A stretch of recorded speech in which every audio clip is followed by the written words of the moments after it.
Thank you very much. It's a great pleasure to be here. What I'd like to do in the next 3/4 of an hour is to give some idea about why the next 10 years are the most important 10 years for dementia ever. They will be the most important 10 years. What we do and what we don't do in the next 10 years will make a gigantic difference to the quality of life of people with dementia, but I'm going to try and make a case here that it's not just people with dementia and their families that are affected by dementia. It is society as a whole. It is health systems as a whole. It is the whole of our social care system. Dementia is one of the major unmet challenges that we have. It's the thing that we haven't done yet that is causing immense difficulties and problems throughout our system. And that's a fantastic opportunity, because this is something that we haven't dealt with, but if we do deal with it, and the reason why this slide says that there are reasons to be cheerful, is that there are already things that we can do that can enable people to live well with dementia, that can enable families to care well with dementia, and that can enable health systems to function more efficiently and effectively by managing dementia well. There's a win-win-win here. Doing it better costs less than doing it badly, and we are doing it badly at the moment, almost no matter where you go in the world. But there are glimmers, there are exciting examples all over the place of how to do various bits of it well. So for me, there's a message of hope and of opportunity here. So I thought I'd start with some weather, because I think you have weather here in Alberta, don't you? We feel we have weather in England as well. So the question is, if you look at those clouds there, is there better weather coming, or is there worse weather coming? And the great thing is that we can make the weather here, no matter what we're working in with dementia, because it affects so many different areas. Whether we're working in a health system, in a general hospital, or in a community service, in primary care, or in mental health, whether we're working in a drug company, or in the Alzheimer's Society, or in or whether we're working with members of our families that will be affected, there are things that we can do that can make the difference. We can make the weather. We can make the weather better for dementia. So I suppose I'm going to take as my theme, as the text for my talk today, the remarkably brilliant song written by Ian Drury and published and released in 1979, which is about 30 years ago or so. Reasons to be cheerful, and there were 3 reasons to be cheerful within that. So our first reason to be cheerful, our first reason why we can do things about dementia, is that we do know much more about dementia than we used to know. We're building on foundations that have been being built over the last 10, 20 years. And that means that there is a solid foundation of knowledge that we have. We know much more about dementia, and what we know is much more likely to be true. So these are the numbers of papers on Alzheimer's disease by decade. And if you go back to the 1960s, there were less than 100 papers published on dementia. In the 1970s, it was only 290 papers. It's remarkable how small the evidence base has been, and it's also remarkable how quickly that evidence base is growing. You know, we are starting from a low base in the 60s and the 70s, but there's a gigantic amount of activity now. In the 2000s, there was something like 40,000 papers on dementia, and there'll be at least double that in this decade. So we know a lot more about dementia. We know a lot more about dementia right through from, causes, from basic biology, right through to treatments for dementia. And while we don't have the magic bullet that makes it go away, and we would like to have the magic bullet that makes it go away, we're a lot closer to approaches that will slow or stop the process of the disease than we were before. But not only are we interested in that cure element of it, we're interested in the evidence base for care, for good quality care. So what are some of the things that we know about dementia? Well, we know that the numbers are big. Those have already been mentioned. If we look worldwide, there are 36 million people with dementia. And that, in technical terms, is a lot. Yes? So there we are. That's the first fact that you have here. There are a lot of people with dementia. And it's not just an issue for the developed world, it's an issue for the developing world as well. These are data from Alzheimer's Disease International, and what they show is that by 2050, we will have over 115 million people with dementia. And those people will develop that dementia, because those people who will develop dementia in the next 20 or 30 years already have the dementia pathology in their brains. And we can predict how many people there will be in the world. So this is a predictable challenge for the world, which is why I think it is so important that the G8, now G7, identified this as a strategic challenge for the world as a whole. And the nature of the problem means that it is the world as a whole that needs to be able to deal with this. We need to approach it at an international as well as a national, a regional, and a local and an individual level. So a gigantic increase in numbers, a predictable challenge. And the thing about big numbers is that they can kind of get a bit, it's difficult to visualize them. There are already as many people in the world with dementia as have HIV/AIDS. And you have to ask whether the policy priority is the same as that. But I mean, this slide from the UK Alzheimer's Association, Alzheimer's Society, I think is very helpful because it shows the 800,000 people that we have in the UK at the moment and how that will grow to 1.7 million people by 2051, which is, I think, a very similar sort of figure that you have for Canada also. But what I like about this is it reminds you that those numbers are made up of individuals, of people with dementia, of men and women with dementia, and of families, each of which every day performs countless kind of everyday miracles in terms of dealing with what is an appalling and a devastating illness. I've said there are reasons to be cheerful, but having dementia is a bad thing. It's a bad illness. It causes inevitable decline of your ability to think, to speak, to plan, to do the things that we do. It's the single illness that is most feared by people over the age of 65. Dementia is the new cancer in many ways. One way, because it is now more feared than cancer. We can do a gigantic amount of things for many people with cancer, whereas dementia, people fear tremendously. So every day, families are dealing with this complicated and difficult disorder.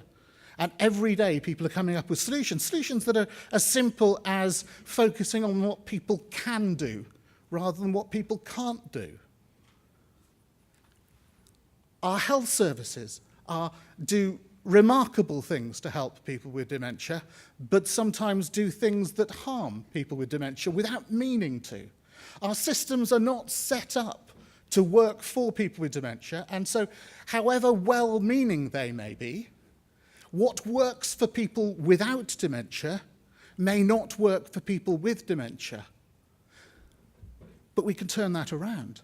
So that if we create systems that work for people with dementia, they will also work for the vast number of old people with complex problems, with more than one thing going on. If it works for people with dementia, it will work for all older people, all people who need health services.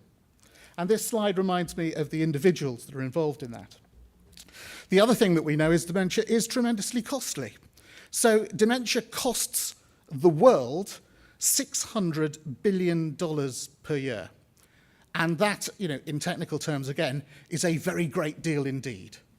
Dementia is a very expensive illness already. Now, half of that money is the cost of family carers costed at the minimum wage in whichever country we're looking at there.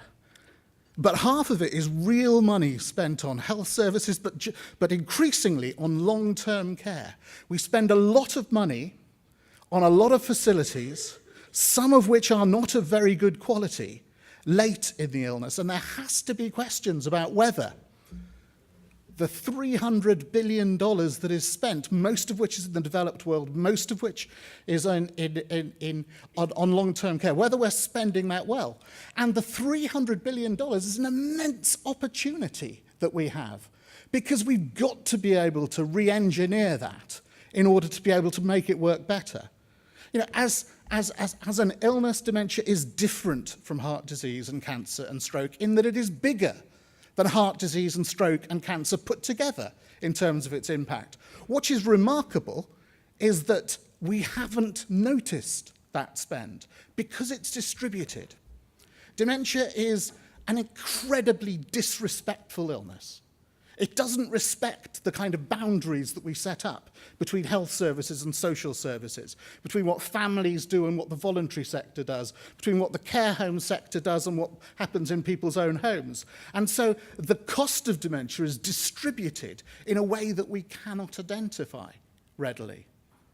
But the minute we start to look for it, we start to find it. So dementia, if it were a company, would be the largest company by turnover in the world, bigger than Walmart and bigger than ExxonMobil. If it were a country, it would be the world's 18th largest economy. Not as big as Canada, but almost. And that's remarkable if you think about that. So if dementia were a country, it would be part of the G20, wouldn't it? And to be deciding on world events and how we should respond, and probably making more sense than some countries. Not Canada, obviously, and certainly not Alberta, but making more sense.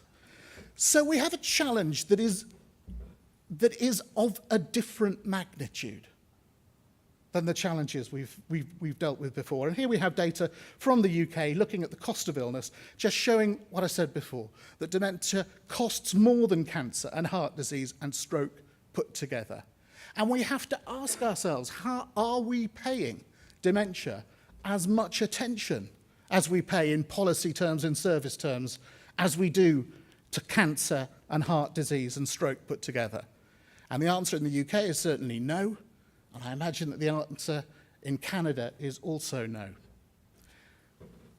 And the reason, and noticing these things, has led to the development of national dementia strategies. And I was involved in the development of the strategy in the United Kingdom, but all over the world. You know, people are waking up to the fact that actually, this is an issue for almost all families are affected by dementia. So in France, Nicolas Sarkozy, when he was running for the Élysée Palace the first time around the presidency, he made creating a plan Alzheimer one of the tenets, one of the pillars of his manifesto. And he ran on that ticket, and he won on that occasion. Actually, the second time around, he didn't put dementia in there, and he lost. So maybe there's something in there for the politicians in the audience. There's votes in dementia. But all over the world, Australia, I think, is a very good example. It's a relatively young country, but I was working with the Australian government some time ago, and you kind of knew that they'd got it when you walked through the doors of the big office in Canberra. There's a great big sort of coat of arms with an emu and a kangaroo and stuff. And it's the Department of Health and Ageing, because that's who's ill now. You know, we have all sorts of systems that we've set up that are brilliant at dealing with people in their 50s with single illnesses, okay? But they're not the people who are ill anymore, because we can do that, and we do that well, and it's brilliant that we're able to deal very well with people in middle age with single illnesses.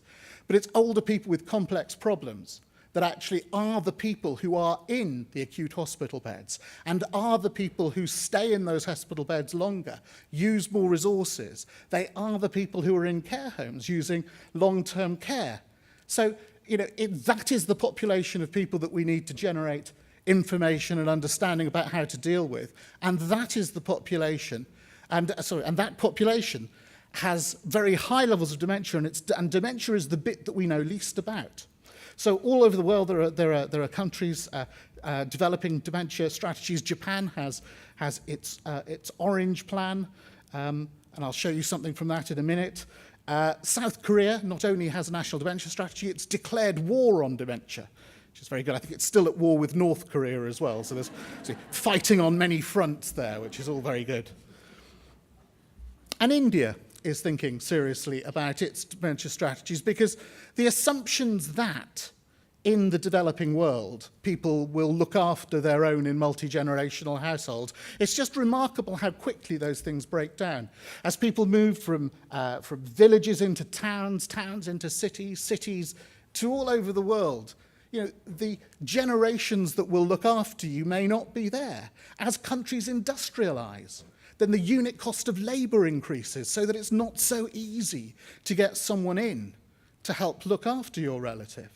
And this is an issue that's in India. In China, it's remarkable because one of the unforeseen consequences of the one-child policy is that for a whole generation, there is a missing group of carers. Who will care for the elderly when you have so few people in that generation? Where will those carers come from? And this has macroeconomic impacts because if you look at the number one concern of people in China, it's about their health care and about long-term care, about who's going to look after them, how it's going to be afforded, and that makes China save so many dollars, and it affects money markets worldwide, the concern about what will happen with long-term care. And in England, we developed our national dementia strategy, and I've worked with other countries, I've worked with other places, and they all have three things in common. They say that it's very important to improve public and professional attitudes and understanding, and I'll show you some data on that. That it's very important to enable early identification and early treatment of dementia, because that unlocks the door to quality, and I'll say something about that. And that it's also, and the third thing is that it's really important to improve the quality of care from diagnosis right through to the end of life. And that means that's a complicated journey which involves being in your own home, it involves being in general hospitals, in receiving home care, coming into your own home. It involves care homes right through to end-of-life care. And there are great examples of doing all of those things well. It's just that nowhere puts it all together at the moment. And that's what a strategy can help you to do. It can help you to try and chunk up what the issues are and enable you to work out what you need to do and when you need to do it. This is an example, the Minister mentioned Dementia Friends in the UK, and the Dementia Friends in the UK is an idea that was taken from Japan, because in Japan there was a problem with dementia. And the problem was that the word for dementia, chiho, is essentially very close to being a swear word in Japanese. And if you have a population whereby there is respect for older people, and we have in Japan, of course, the country which has the oldest population in the world per unit of population, it was slightly bizarre that Japan had such poor care of people with dementia. They had the highest levels of physical restraint, for example, of any country. And nobody spoke about dementia, but they didn't speak about dementia because it was very difficult to speak about dementia, because if you were a nice politician standing up in the Japanese parliament, you didn't want to swear about old people, because you do have a certain degree of filial piety. And what Japan did, and I don't think we need to do this in English, but it's just this is a symbol of how doing simple things can sometimes yield great benefit to society. So they changed the name of dementia from chiho to ninchinso, which is a neutral word that means neurodegenerative disorder, and now they have recruited, I think, 3 million people to be dementia friends in Japan. And they published their orange plan, called the Orange Plan because orange is the colour of autumn and is a positive image of ageing. They published their Orange Plan last year, which involves generating a national network of services to be able to diagnose people with dementia and to diagnose them well and to diagnose them early and to be able to help health services manage those people better. These are the objectives of the National Dementia Strategy in England, and it's complicated. That's the point that I'm trying to make here. One of the reasons why we haven't sorted dementia out is because it's not simple. We've done the simple stuff. We've done the simple stuff like cancer and heart disease and stroke and diabetes and those bits, and that's brilliant. We should celebrate the wonderful things that we have done, but we know how to do those things now. What we haven't done is the complicated things, like dementia, which transgress these boundaries. So it is a public health issue, but it's also a social care issue. It's an acute health issue. It's a specialist health care issue. It's an issue for people in care homes. And so that presents more of a challenge. And what a strategy can do is help to chunk things up, help you to work out what you need to do on each, so that you can then get on with it. And again, worldwide, there's an increasing understanding of this. So the World Health Organization, and there's a quote from Margaret Chan, the Director General: "I call upon all stakeholders to make health and social care systems informed and responsive to this impending threat." As I say, a worldwide issue here. You have a picture not of the minister there, but of David Cameron at the G8 meeting, and with his challenge, asking us to go forward further and faster. And there is a real movement here. And there is real value, I think, in thinking strategically about dementia, because the cunning plan that we've had to date, of kind of waiting for the magic thing to happen so that it all goes away, hasn't worked. So we need to try something different. And if it is big and complicated, and it is big and complicated, then we need to be able to coordinate that. And strategies are all very well and good. They're a kind of shiny piece of paper. It's how you execute those strategies that makes a difference for individuals. But it's very difficult to kind of work out what you should do without having a kind of roadmap ahead of where to go.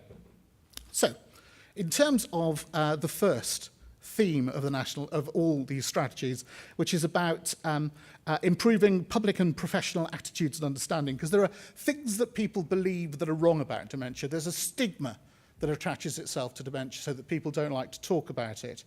And that's people with dementia themselves and families, but also healthcare providers find it difficult to talk about dementia. But that stigma is changing, as you have. And the work of Alzheimer associations and Alzheimer societies throughout the world have done remarkable things in terms of changing stigma. But I think the thing that really has made a vast difference is people being willing to come forward and talk about having dementia. So in the United Kingdom, we had someone called Terry Pratchett. Do you know him? He's an author. He writes fantasy novels. Very popular novelist. And he was brave enough to come forward and say that he has dementia, and he does have a dementia. But he was also well enough in his dementia to make an entertaining and informative program about having dementia, and was well enough to go and be knighted for his services to literature. And that starts to give a different image of what dementia is. It's not just the state of total dependency when you can't eat for yourself and you need to be helped in every way, that you can't communicate. That's the end of dementia, but there are vastly more people with dementia in that mild and moderate stage where they are able to talk and interact, and they are able to function in society, and they are part of our society. And so it starts making one think that, one's aunt who is asking the same question over and over again, who is distressed by that. Maybe that's not just normal aging, maybe that's an illness. And if there are treatments that are clinically and cost-effective, maybe not treatments that make the illness go away, but treatments that enable the person to live well with that dementia, you start asking the question, why is my relative not getting those health care, those social care, those psychological interventions to enable them to live well? Why are we not getting support to look after this person so that she can stay in her own home rather than go into an expensive care home, which may be of less good quality than staying in her own home? And so the false beliefs that dementia is a normal part of aging, again, that needs to be dealt with. Again, if you get to the age of 85, it's still only about 30% of people that have dementia. So at any age, you're much more likely not to have it than to have it. But it is associated with age. It doesn't mean that it's caused by age. And in fact, most of the illnesses that we deal with get more as you get older. And the false belief that nothing can be done, the idea that because we don't have a magic bullet, that there's nothing we can do. Well, there are very few illnesses now. All of the long-term conditions that are the illnesses of the 21st century, they're all about managing illnesses rather than necessarily giving something and making it go away. The paradigm of infectious diseases doesn't necessarily work with long-term and complex disorders, and it certainly doesn't work with dementia. It doesn't mean to say that we certainly do need good quality research and we need better treatments and compounds, but we already have things that we can do that can make big differences to people with dementia. So there's some good data to suggest that just 4 sessions of good quality information given to people with dementia at the time of diagnosis, but particularly given to the carers of people with dementia, can decrease institutionalization by 28%. So that's something that costs a couple of $100, saving something that costs hundreds of thousands of dollars, decreasing the median stay length by 558 days. And those are US data where there may be some read across, but what we're seeing there is a small investment in something upstream, kind of changing the direction of the river of dementia, changes the path that people are on to one where these harms are potentially prevented in people's lives. Little things done early, saving big things that happen late. Here's an example from the UK about our health promotion. The great news about this, of course, is that it's about using resources that are out there. And we can change people's minds and change people's behaviour. We've changed people's minds with respect to wearing seatbelts and to drunk driving and to even complex things like sexual behaviour with HIV. And this is the Worried About Your Memory campaign, which was written by the Alzheimer's Society, but funded by the Department of Health in England, with a simple message that many people suffer from memory loss as they get older, but if it starts to happen on a regular basis, it could be the early signs of dementia. If you're worried, see your doctor. A simple message to the public, but a simple message to the profession as well, in terms of what is expected. So a second reason to be cheerful is better diagnosis of dementia. We can diagnose dementia well. We can diagnose dementia well in life. It's just that it is a bit complicated, particularly if you're diagnosing people early. But the problem that we have, the fundamental problem, and these are data from the UK, but I imagine there are similarities in Canada, that only about 44% of people with dementia ever get a diagnosis at any stage of their illness. And when they do, it tends to be late in the illness, at a time of crisis, when it's too late to prevent harm. There's a gigantic preventative agenda in dementia, and it is about the prevention of harm and cost. But mainly these diagnoses are often made when people go into hospitals or when a crisis happens. And why is there an inaction? Well, you know, it again is complicated, because dementia is not something that happens of a Tuesday. There's an insidious onset. People may not be aware of it. There is no simple test, and anybody who says that there is a simple test is trying to sell you that simple test.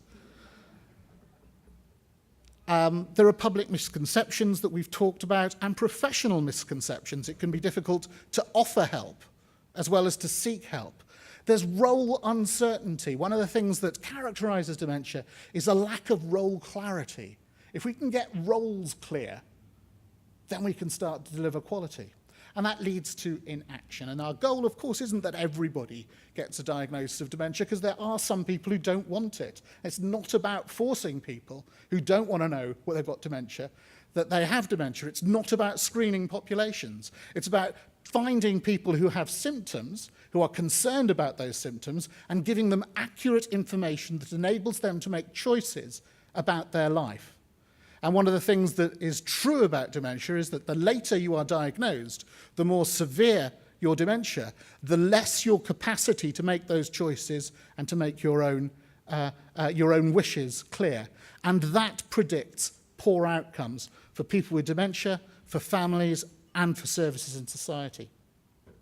So by early diagnosis here, I'm not talking about the world of mild cognitive impairment and finding people with dementia before they have any symptoms at all. That's the world of research, and it's tremendously important that we do that research. It's tremendously important that we work in that area. But I'm talking about the clinical diagnosis of dementia, and being able to make that when people have a mild dementia rather than when they have a severe dementia and they're admitted to hospital. And here's data that show that we can do it at a reasonable cost. These are data from the Croydon Memory Service, which was a service model that I was involved in developing. What it does is shows what good looks like. What good looks like is a service that makes the diagnosis well, so that makes that diagnosis of dementia accurately, but very importantly makes the subtyping of dementia, whether it's Alzheimer's disease or Lewy body dementia or frontotemporal dementia, so that people have accurate and useful information on what's happening with them, that makes that diagnosis well, but then communicates it well, that gives it to the family and gives the information to the family and the person with dementia in such a way that they can use it, in such a way that the knowledge is power. You know, people sometimes say ignorance is bliss, but it's not bliss in dementia. It is not good not to know. Bad things happen to you if you don't know. And if you do know, and if you're told well, then there are good studies out there that show that levels of depression and anxiety decrease when you're given the diagnosis, if you're given it well. So that's part of the therapy. That's part how you enable people to do well. And then, of course, providing the immediate care and support that people need. And these are services that can work for diverse groups, for people of all ages, services that improve quality of life and decrease behavioural disturbance in dementia. One of the measures that we have is a measure of quality of life. This is the DemQual system that we developed, which was funded by the UK government, by the Department of Health and its Research and Development Division. This was funded because it was important to have a patient-reported outcome in dementia. What this work did was showed that people with dementia, with mild and moderate dementia, were able to give a proper and clear account of their quality of life, and that people with all stages, for people at all stages of dementia, it was possible to get a proxy report from a family carer that enables you to work out whether or not people are improving with dementia. Tremendously important to be able to demonstrate the impacts of your services. And here's the impact of the dementia services that we mentioned here.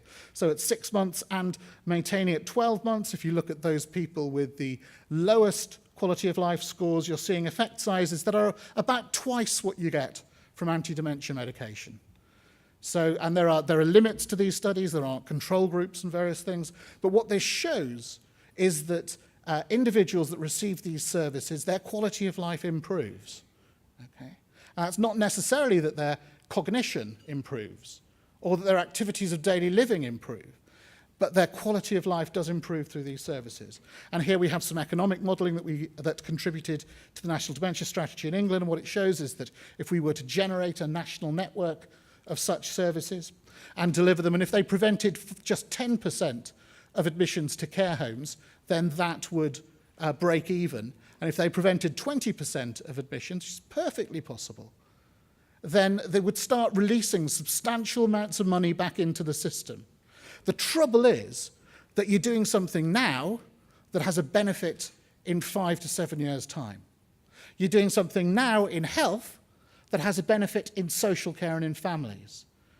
And so the systems that we generate that want to account within a single year and that want to account within different silos kind of lose the point of doing things with dementia. And in fact, when we were developing these arguments for dementia, when we were developing the National Dementia Strategy, and it was quite difficult to get different bits of different departments interested in something you had to do now in order to save somebody else money 7 years later, until I went to the Treasury, HM Treasury, because they believe that they own everybody's money anyway.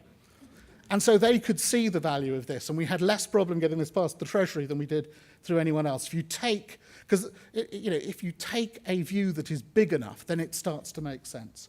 And here are the cost-effectiveness arguments, essentially saying that if we achieve just a quarter of the quality of life increase that we found in the Croydon Memory Service and a 10% diversion, then using the nastiest models you can possibly generate that are of economics, these services are worth it.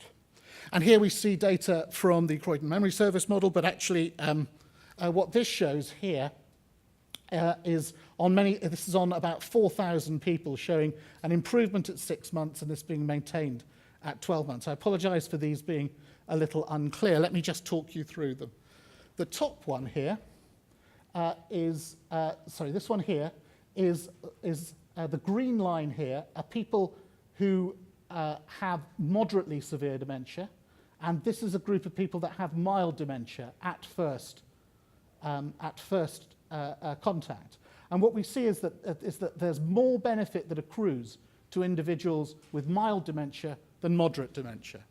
So it's more useful for families to know earlier rather than late. And here we have a difference between men and women. The blue line is women, the green line is men. So men seem to do better than women. And we're trying to work out why that was.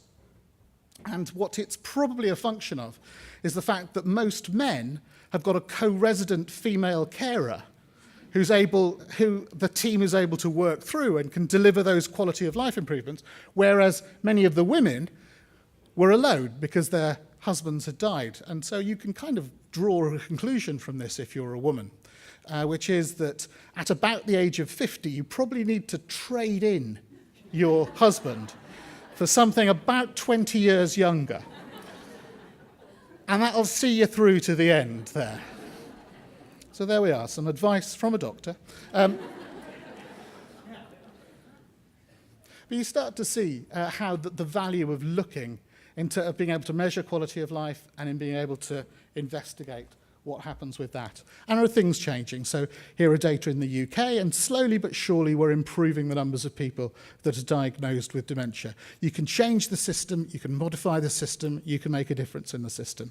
And then what you have is memory services in the United Kingdom. You might have a different system here in Canada, but you have a system that enables you to turn worrying symptoms into people who know what's going on, to turn the toxicity of uncertainty into the empowerment of understanding, and enable choice, quality, self-efficacy. This is how we produce health and well-being, and I really believe that early identification and services for that are the thing that unlock the system as a whole. I have, I think, 5 minutes left, so This slide is the single most exciting and optimistic slide that I've got. So I'll let you look at it for a while. It's good, isn't it? Let me talk you through it. What we have here is increasing severity of dementia, minimal, mild, moderate, and severe. And what we have here is increasing quality of life score. And what this shows, and why this is so important, and why it is so hopeful, is that what it shows is that there is no association between severity of dementia and quality of life. It is perfectly possible to live a good life and to have good life quality when you have severe dementia. It's also perfectly possible to have a miserable quality of life. And the same goes for people with mild dementia. It's perfectly possible to live a good life quality, but it also is possible to have a poor life quality. And that's tremendously important. This is a testament to the things that happen, in people's families, the quality of care that people receive. This is what health services do, but it's what families do. It would be very depressing if your quality of life necessarily decreased with increasing severity of dementia, because there isn't anything we can do at the moment to stop that increasing. So what this does is help us to understand what our services are for. We find people with poor quality of life and we drive up their life quality. We find people with good life quality in their dementia and we learn from them and we help maintain that good life quality for them. And the last part of the talk deals with the world, the 7 to 12 years that an individual may have following diagnosis right through to the end of life care. And there are some reasons to be cheerful in terms of prevention. So here's a paper and a commentary that we wrote in the Lancet, which basically shows data from the Cognitive Functioning and Aging Study. So there were a set of studies done nationally 20 years ago and a set of studies that finished about 5 years ago. And the prevalence of dementia is lower now, not by very much, but by about 5 to 7% lower now than it was before, 20 years before. And that's probably because of the fantastic work that we've done on cardiovascular health. What's good for your brain is good for your heart. What's good for your heart is good for your brain.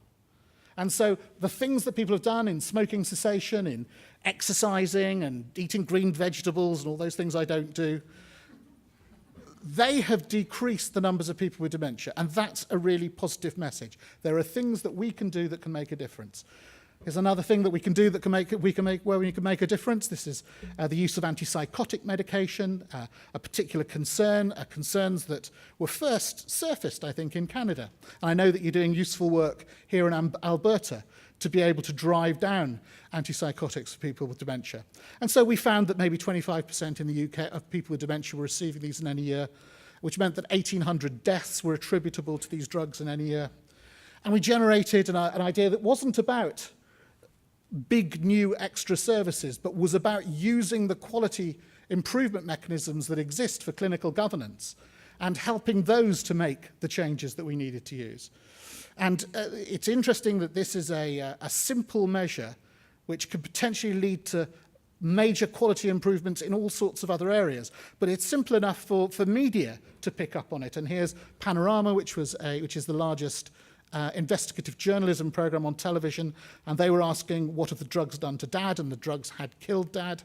And the minister at the time, Paul Burstow, he came on the program and said, we will change this. And you change it by using the instruments of government that exist and for the management of health systems and the management of primary care in hospitals, saying that this is the time to look at this bit rather than the things that you were looking at last year. You make dementia the priority, so you use existing government mechanisms and you turn them to work on dementia. And that's led to a decrease in the number of people on these drugs, down to about 6% now, and that's a positive thing. We've talked a little about the acute side of things, acute beds, and what is remarkable, if you look at the UK, 70% of hospital beds are occupied by older people. Maybe a half of those, up to a half of them, have a degree of dementia, because people with dementia are overrepresented in those beds. Dementia predicts longer stays, more readmissions, bad outcomes of every sort. The thing which I'm most concerned about, these are data from the UK and they may be different in Canada, is that 30% of people with dementia who come into a general hospital from their own home leave the general hospital and go to a care home. Now, there are brilliant care homes, and it's absolutely vital for some people that they are cared for in a care home and that they're cared for well in those care homes. But it beggars belief that that number of individuals need to be put into care homes. Essentially, this makes our general hospitals in the UK machines for institutionalising older people with dementia. It makes them dementia care facilities that just aren't very good at dementia care. Okay? And that's because they're fighting last century's battles. They're brilliant at doing all the cardiac angiograms and the this and that and the other. They're not so good at dealing with the general medicine, which is the complex cases that are on the wards, and not so good at dealing with the dementia. And here we have some data from a hospital in the Midlands of England, in Birmingham, showing that that making the hospital see dementia as its business, seeing dementia as not what other people do, but what we do. And also providing more specialist input into the hospital, they were able to save money, to close beds, to reduce stay lengths, to decrease readmissions. There were more home discharges, and it reduced and it diverted more people at the accident and emergency department. The return was £4 for every pound spent, and the hospital was able to close beds and use that money for other things. So this is a report by Standard & Poor's. If we take a step back and start thinking about what the future is, this is Standard & Poor's looking at the challenges ahead for developed economies. And what they found in this report was that the number one challenge for medium-run challenge for developing economies, for developed economies, was the cost of healthcare for older people. And probably about 50% of that is driven by dementia. And actually, we don't do the dementia bit very well, but we do the other bits quite well. So where's the room for improvement? It's within that dementia. So what do we have here? We have a picture, yes? So what have we got here? We've got a picture of the Great Wall of China from space. Do you know, there's the saying that you can see the Great Wall of China from space. So here's the Great Wall of China from space. And dementia's like that. If you look at it in the right way, if you have the right sort of imaging, and this is a funny X-ray imaging thing from space, if you look in the right way, dementia is a big enough problem to be seen from space. It's the one thing that we haven't done. It's the challenge that we have ahead of us. So, I saw that this was the Institute of Health Economics, so I thought I'd do an S-shaped curve. Because I did an MBA, and there were lots of S-shaped curves. That's all I can remember. But I remember the S-shaped curves. So let's think of a timeline. Let's think about now. The ideal in investment, the ideal thing that we want to look for are things whereby you have low investment and you get high yield. We want as many bangs for our bucks as we can get, yes? Particularly at a time of constraint. Now, for cancer and heart disease and stroke and all of those brilliant things that we've done so well, that was the 1970s and 80s. You know, we did brilliant work. Things that we did there gave high yields for relatively little investment. And that's brilliant. But now, in 2014, we have to spend quite a lot of money to get not very much in the way of return. But we may have really, really good evidence on that. So we've got multiple randomized controlled trials showing the incremental benefit of the extraordinarily expensive drug. Right. Whereas for dementia, the evidence base is not so good, because actually it's quite difficult to do those studies. And actually it's very difficult to do randomized controlled trials of memory services, for example. And so you have a difference in the quality of evidence that's out there, but you've got a difference in the quality of yield. And we're not so good at doing that. Politicians are quite good at this sort of thing, but I think that the mechanisms of health economics aren't so good at dealing with that. So our challenge in 2014, you know, in a time of constraint, making strategy is always about making a choice. It's about deciding what to do and what not to do. And so our choice now is whether we spend what little money we have on things that give a low yield but require a high investment, but where there may be high degrees of certainty, or in areas like dementia, where we do a little and we get a lot, but there is more uncertainty. That's our challenge. Thank you very much.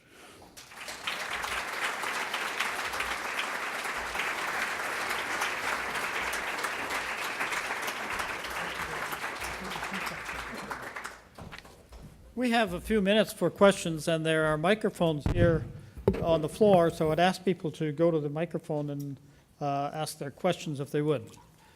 We have about 5-10 minutes for questions. Yes, could you use the microphone, please?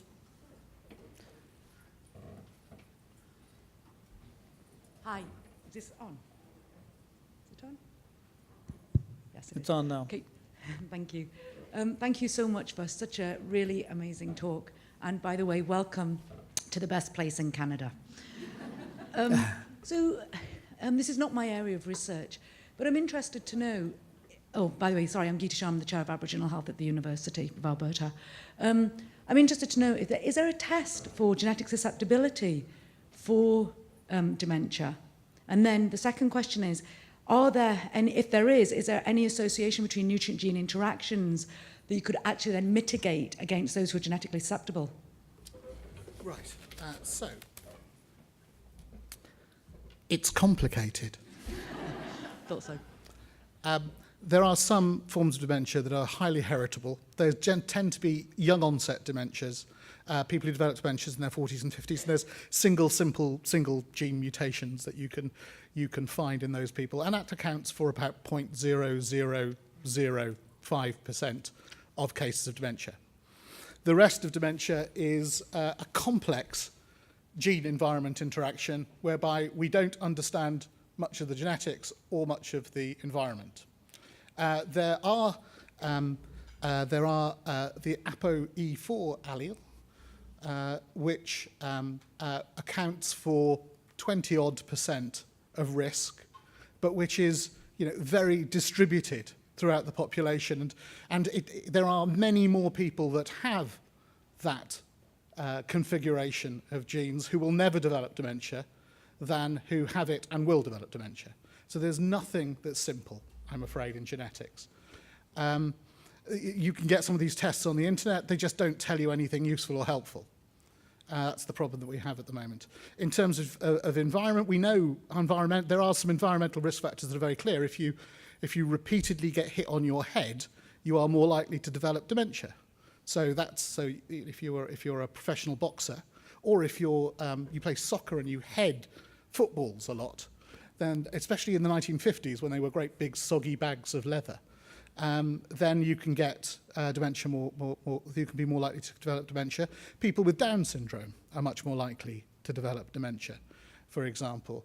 But you know, it's again a complicated set of interactions.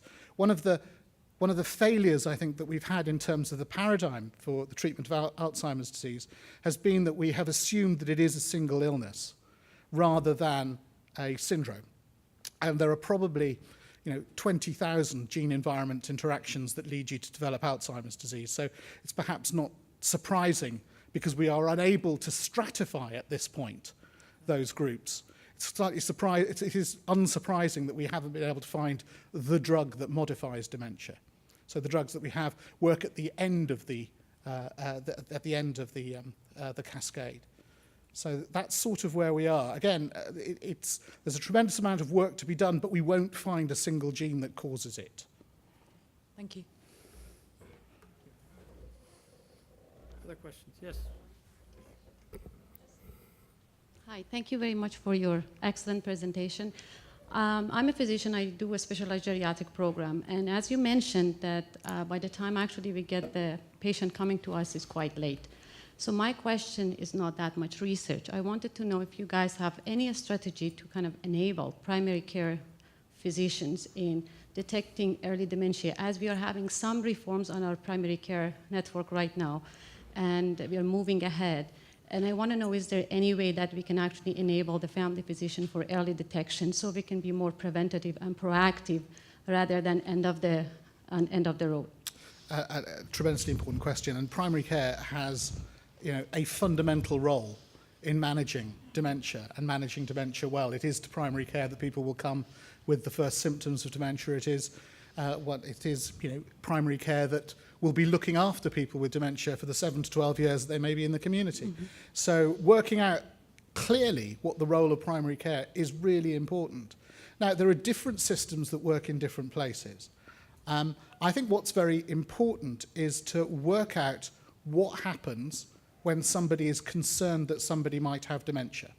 So I think there's a nice parallel with cancer here. So that if you are in primary care and someone comes to you with a lump in their neck, so you as a primary care doctor will feel that lump, you'll make sure that it's not a spot or something like that, but you won't necessarily do the biopsy and the histology of that lump in the general practice. What you will do is that you will send them off to the lump in the neck doctors, who do all the complicated heavy lifting stuff, and who do it on hundreds of people a year, so they're good at it, as opposed to doing it on a couple of people a year and being bad at it. You send it to the lump in the neck doctor, and they make the diagnosis, they communicate it to the patient, because that's quite complicated as well. They also communicate it to the primary care doctors, and then you can get on with the system knowing what's going on. And I think that that's the model that you need in dementia. I don't think that it is entirely simple to make a diagnosis of dementia if you've known the patient for 8 years and you've seen the deterioration. But if you're making the diagnosis early, it's more complicated. And if you tell somebody that they've got dementia, they've got Alzheimer's disease, then you need to be really sure that they've got dementia, and that family needs to have confidence in it. And if you tell them they haven't got it, then you need to be absolutely sure that they haven't got it as well. And so for me, there is a real quality issue about that diagnostic process. And seeking to do it by using, 10 questions on a sheet, it doesn't work like that. There is no simple way of doing it. It's a clinical assessment with multiple sources of information, and all sorts of doctors can do it. So it can be done by geriatricians or by psychiatrists or by primary care doctors or whatever. But it takes quite a while and it takes some resources. So I think what's important here is to identify how within your system dementia is diagnosed, and diagnosed early, by whom, so that that service can then be held to account for doing it well. And then you can have clarity as your average primary care doctor about what the role of a primary care doctor is afterwards. So I think that it's about role clarity, and it's about being really clear about who does what. Because the problem that we have with systems at the moment with dementia is that it's almost that anybody can do it. It's everybody's business, so it's nobody's responsibility. What you want to do is to bring some responsibility down to an individual things. And for most disorders in medicine, it's really easy. It's the cardiologists who deal with angiograms. It's the cancer doctors who deal with the lumps in the neck. With dementia, we just haven't set ourselves up to do this. We don't have to create lots of dementiaologists. We just have to decide which bit of our system does it. And in different countries, it's done in different ways. You'll have a much better idea about how to do it well in Canada than someone from England. Well, I just wanted to know if you guys have any specific strategies in England that we could adapt it here. So the data that I've showed you there are from the Croydon Memory Service model, which is basically generating a specific generic team that's able to see high volumes of people, that works on a population of 48,000 people. But that's an urban response. And I know that you have issues from having quite a big territory to deal with. So there's different ways that you do it rurally, probably. Thank you. Thank you. One more question? Hi, Dr. Banerjee. Thanks so much for a fantastic presentation. My name is Sophie Saperja. I work with the Provincial Seniors Health Strategy Team for Alberta Health Services in a role called Lead for Cognitive Impairment.